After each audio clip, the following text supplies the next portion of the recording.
복식호흡법은 가슴에 손을 얹고 배에 손을 얹었을 때 일단 숨을 들이마실 때는 가슴은 움직이면 안 되고 배가 불러넣어야 되는 거죠.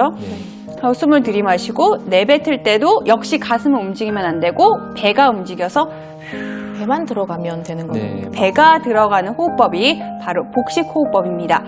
네, 그럼 저희가 좀 천천히 복식호흡법 다시 반복해 보도록 하겠습니다. 교수님 함께 해주시죠.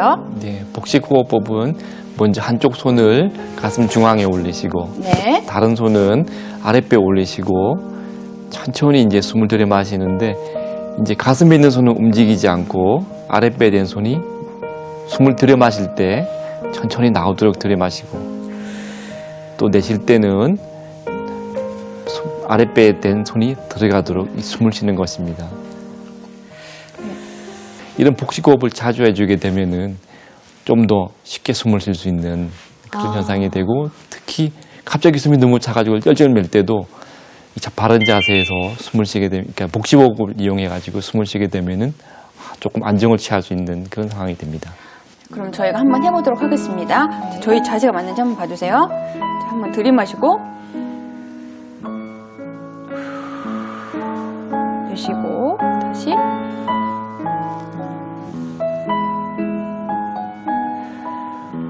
내쉬어봤습니다. 네, 굉장히 잘하시네요.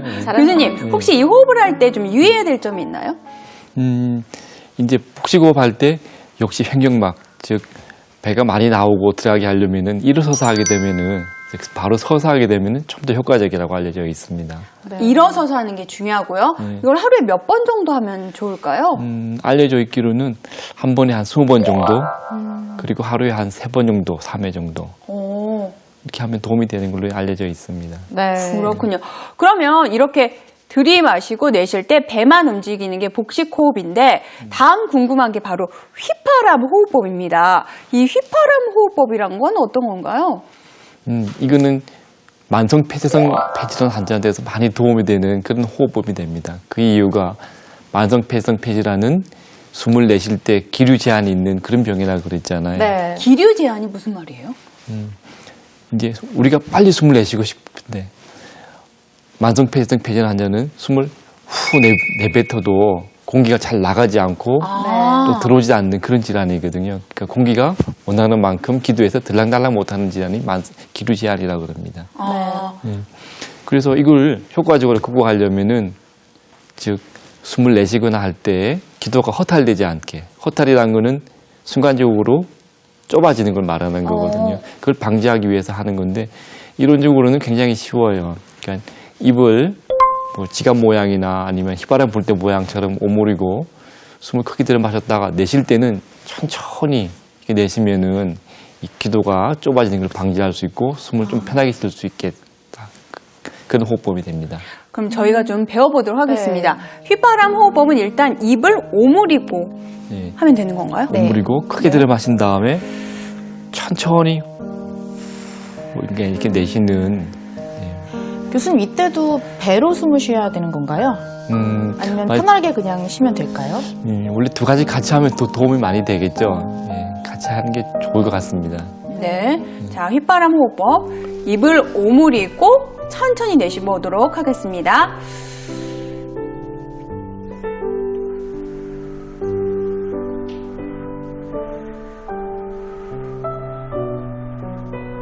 한 10 정도 세면서 호흡을 내쉬면 될까요? 그렇게 하면 굉장히 효과적이죠. 이게 이제 그런데 뭐 이론적으로는 요리사 하면 오래 할수록 좋은 거예요. 네. 한 몇 번 하지 않았는데 저는 그냥 개인적으로는 좀 통하는 느낌? 기도가 좀 열렸다는 느낌 너무 많이 느꼈나요? 그렇기 때문에 폐질환 있는 거예요. 뭔가 시원하게 정상에는 나오는 느낌 이런 게 좀 있는데 원래 정상이라면은 뭐 상관없이 숨쉬기 편해야 됩니다. 그래요? 예. 제가 좀 마른 기침을 많이 하는 편이거든요. 자, 지금 호흡곤란과 관련돼서 복식호흡과 휘파람 호흡을 좀 알아봤는데요. 우리 어르신들이 또 운동을 하고 싶지만 운동을 하면 숨이 많이 찬다. 그래서 운동을 할 수가 없다라는 말씀 많이 하시거든요. 운동과 호흡 어떤 관련이 있나요? 저희가 좀 준비된 자료가 있는데 함께 보면서 얘기 나눠보도록 하겠습니다. 네. 이 굉장히 좋은 자료입니다. 그러니까 만성 폐쇄성 폐질환이 있으면은 조금만 움직여도 숨이 차고, 숨이 차니까는 안 움직이고, 안 네. 움직이면은 어떤 일이 발생하느냐. 맞습니다. 즉 근육이 점점 약해지고 몸이 야위어지겠죠. 네. 그러니까 더 안 움직이게 되고, 심지어는 이제 집에서 간단한 가사 활동도 이나 운동도 못 안 하게 되고, 또 근육이 약화되고, 이런 악순환이 계속 발생하게 됩니다. 결국 이걸 방지하려면은 어느 정도는 운동을 하셔야지 이 만성 폐쇄성 폐질환이 악화되지가 않습니다. 그러니까 숨이 좀 가쁘더라도 조금의 운동은 해야 된다라는 말씀이신 거죠? 그러니까 움직이지 않으려고 하면 근육이 약화되고 조금만 움직여도 숨이 차고 불안해지고. 그렇다면 교수님 이렇게 운동 방금 해야 된다고 말씀을 하셨는데 어떤 운동이 정말 좋은지 또 적당할지가 굉장히 궁금해요. 네. 어떤 운동 해야 되나요, 교수님? 제가 이제 진료하다 보면 이런 이야기 많이 듣는데 맨날 혼이 많이 나죠. 그러니까 숨 차 죽겠는데 어떻게 운동하느냐 또 그런 것도 있고 그렇죠. 다리가 아파 죽겠는데 어떻게 내가 운동하라 그러느냐 막 이런 말씀도 많이 하시고 그러는데 역시 이제 자기 몸에 맞는 그런 운동이 제일 중요하겠습니다. 이제 관절이 안 좋으면은 역시 이상적인 운동이 수영이 아닐까 저는 생각하는데 그런데 수영장이 뭐 우리나라 방방곡곡에 있는 것도 아니고 또 귀가 안 좋다든지 코가 안 좋다든지 그러면 또 수영 못 하시겠죠. 네. 이상적인 수영이지만은 못하는 경우에는 그 다음에 이제 저희가 좋다고 생각하는 게 고정식 자전거.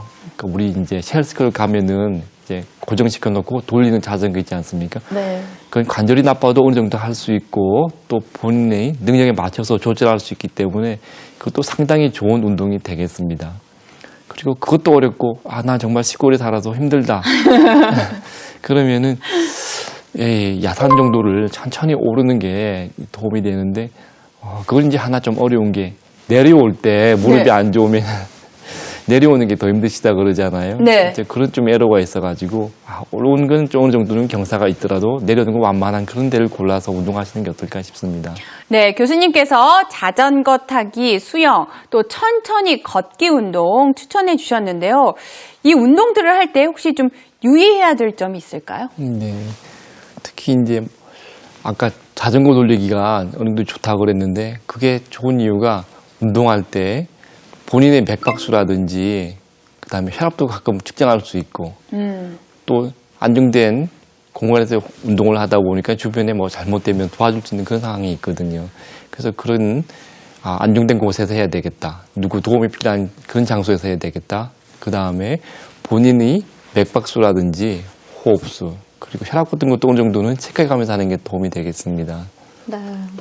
교수님, 그 끝으로 혹시 오늘 계속 만성 폐쇄성 폐질환 같은 호흡기 질환 얘기해 주셨는데요.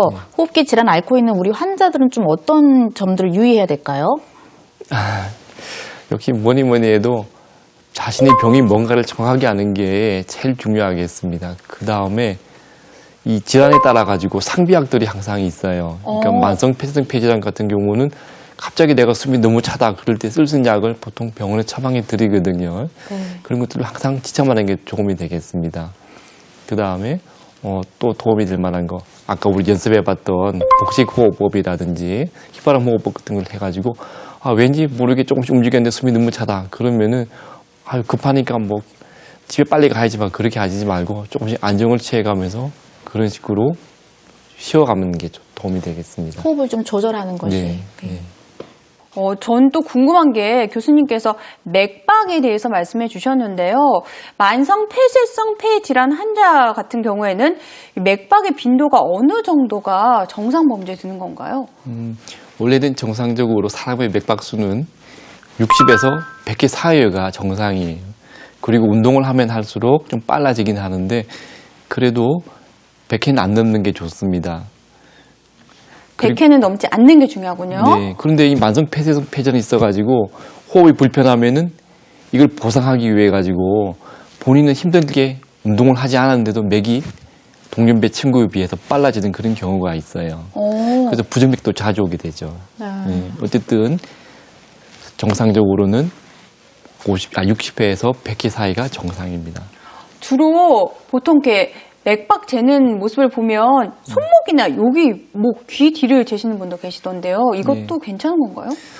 이제 맥박을 재는 데서 제일 표준적인 방법은 이 손을 내밀어 가지고 네. 이 엄지손가락 쪽에 있는 요골동맥이라고 하는 이 부분을 눌러보면은 맥박을 재는 게 제일 안전하다고 되어 있어요. 네.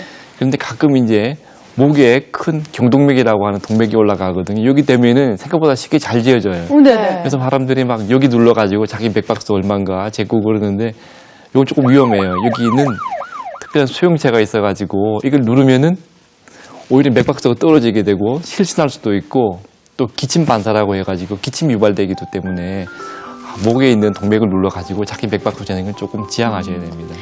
어쨌든 맥박수를 잘 관리를 해서 좀 질환이 더 심해지지 않도록 노력해야겠네요. 예. 네, 오늘은 어르신들이 궁금한 호흡기 질환 중 대표적인 증상 호흡 곤란에 대해서 알아봤는데요. 도움 말씀 주신 연세대학교 의과대학 호흡기 내과 장인수 교수님 다시 한번 감사드립니다. 감사합니다. 감사합니다. 자, 우리 어르신들 내일 이 시간에는요. 기침에 관한 궁금증 한 번에 해결해 드리도록 하겠습니다. 내일 이 시간 저희는 다시 찾아오도록 하겠습니다. 낭낭할배, 낭낭할매님들 오늘도 행복하세요.